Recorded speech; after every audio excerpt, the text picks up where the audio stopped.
everyone, my name is Carly Giles and I'm the Family and Consumer Sciences Extension Agent at the Jessamine County Extension Office. And today I'm going to be walking you through a recipe demonstration of an apple grilled cheese.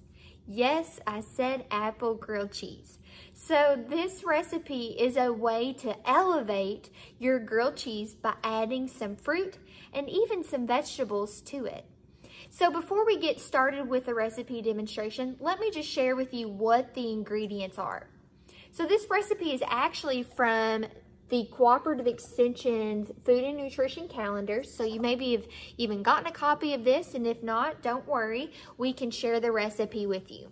But the ingredients for this recipe are 2 teaspoons of butter, 4 slices of whole wheat bread, and we definitely want to be using that whole wheat bread instead of that refined white bread so we can get some more fiber in our diet. 2 slices of American or cheddar cheese, a half a cup of spinach, 1 teaspoon of honey, and then 1 apple of your choice. So whatever variety of apple you want to use, that would be completely fine. And if you want to use a different type of cheese, you could do that as well. So what I'm going to do now is I'm going to start demonstrating this recipe for you and show you how easy it is to get more fruits and vegetables in your diet. Okay, so let's get started making that apple grilled cheese. So the first thing that we're going to want to do is we're going to make some slices of apples. And so the apple that I have chose today is a Honeycrisp apple, but like I said previously, you can use whatever apple you want. So what you're going to do is you're going to try to find that flat surface on your apple. So I've already done that. And you're just going to make a slice through and then put it down on the flat side again and make some really thin apple slices. And the reason that we want them thin is so then it will melt really good on with the cheese on top of it. So that cheese will melt really nicely on there and you're not going to get a big hunk of apple when you're eating your sandwich. So make it pretty thin in width, and then that way it's also going to lay pretty flat on your sandwich. So I've got those apples slices, and I'm going to set my cutting board to the side and bring over my induction stove top. And we're going to start making our grilled cheese. So what we're going to do is I'm going to turn this on. And we need about 2 teaspoons of butter. So I've got my butter here. Stick that into the pan. Let it start to melt. And you want to butter both sides of your bread. And so what I like to do is just put the bread into the pan and let it soak up some of that butter. I'm gonna set it over to the side. And then I'm gonna let it get this other piece of bread. Now what we're gonna do is on this piece that I'm gonna keep into the pan, I'm gonna add 2 slices of cheese. So we're using white cheddar today in the sandwich I am making. So you're just going to set 2 of the slices on there. And then you're going to put about 3 to 4 pieces of spinach on there. And if you want to remove the stem part, you can. I probably will do that. Just give it a little snap and set it to the side.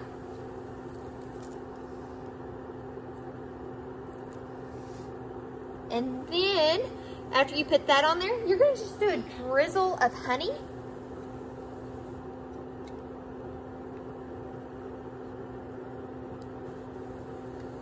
So just a nice drizzle of honey. Honey is a natural sweetener. So we get some of those natural sugars instead of just always using that table sugar, which is nice. And I kind of moved my spinach a little bit when I did that. So I'm going to just move it back over. And then you're going to put some of those apple slices on there. So about 2 to 3. I think I'm going to put 3 on there.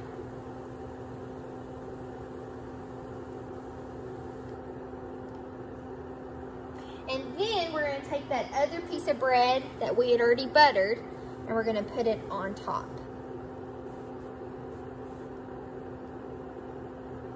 And so we're gonna let this cook for about 2 to 3 minutes. And really all we're gonna have to wait for is for that toast to brown. So for that bread to become toast-like and brown on both sides, and for that cheese to melt. And so I'm gonna keep it on this side a little longer. And so the thing about making a grilled cheese is that you don't wanna have to consistently flip. So have a little patience and let that cheese start to melt a little bit and that other side of the sandwich start to brown. And so with this is a really great way, like we said earlier, to get some more fruits and vegetables in your diet.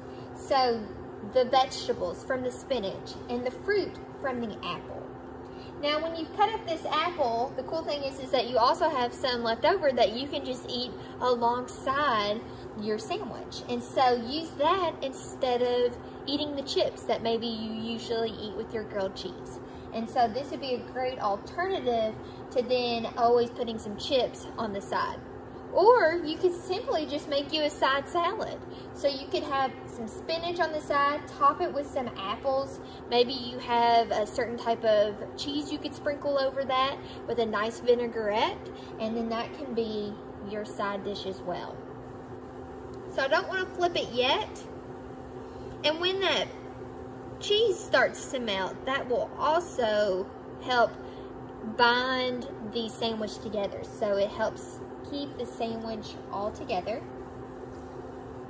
And I'm also going to move it around a little bit so it can soak in all of that butter. And you can take a peek of it, if you like, to see how it's browning on the other side. And I think I'm going to do a flip. Make sure it all stays together. You can see that really nice toasting of the bread. It smells really good too. You can even push it down a little bit to help that cheese get on other parts of the bread and help keep it all together. Now the nutritional value of this sandwich, there's about 300 calories in it, 12 grams of fat, and there's actually 3 grams of fiber in here, which is really awesome. So you're getting a good source of fiber. And then we have 11 grams of protein. So you're getting a complete source of protein within this sandwich. And you're getting that from the cheese, and you're also getting it from the whole wheat bread. So whole wheat bread has protein in it.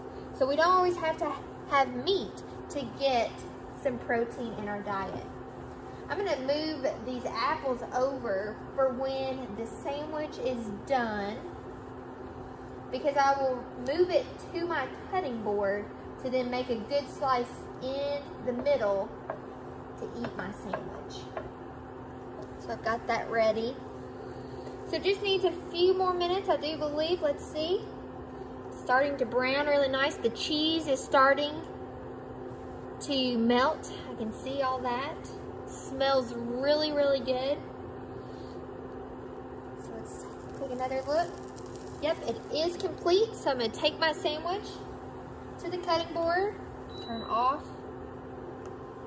this, and let me move my cutting board back over so you can see that sandwich. So I'm going to just make a cut down the middle. And there you go. You have a simple but gourmet looking grilled cheese that has both spinach and apple slices on it. So I hope you try this recipe and enjoy.